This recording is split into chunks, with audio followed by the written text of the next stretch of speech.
Yes, an arrest has been made in the murders of the Idaho Four. But is that going to change the behavior of cyberbullies and tragedy pimps?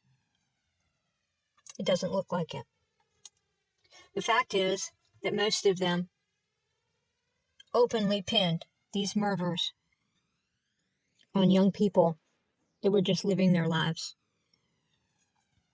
If you look at my first video, I had said that I believed that this was a person who was outside of their circle, who felt shunned in some way, shape, or form.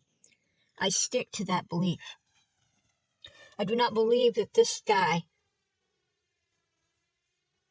used these four as his first attempt. I believe that if they look at some place that he may have vacationed or stayed for a certain amount of time, that they're going to find some unsolved cases that may be related to him. And I think they need to look into it. In some way, shape, or form, this guy felt like these four had done something to him.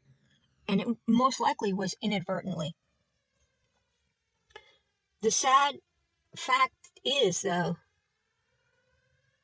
that so many people jumped on board and started blaming individuals simply because their names popped up in relation to these four people.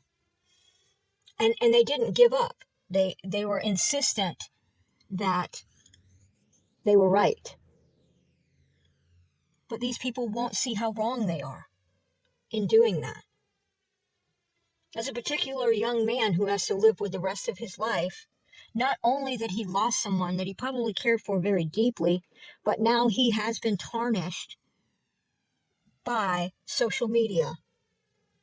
And that's still not going to go away, even though they find somebody, even if this guy is convicted.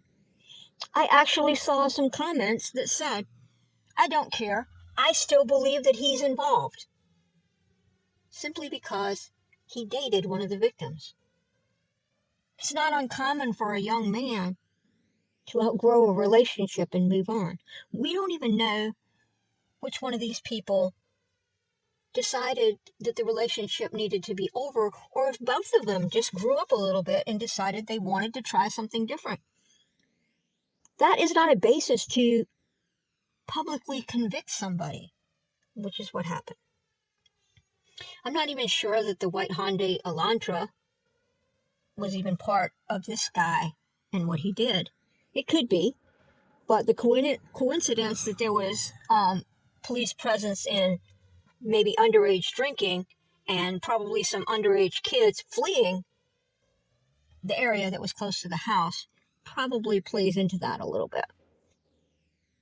I really wish that these internet sleuths and these people commenting would start to realize that their public comments have an impact. And to criticize and convict and destroy someone in social media just because it's so easy behind a screen to do doesn't make it right. I hope the family of these four find justice and answers in the conviction of this guy. A good way to start off the new year.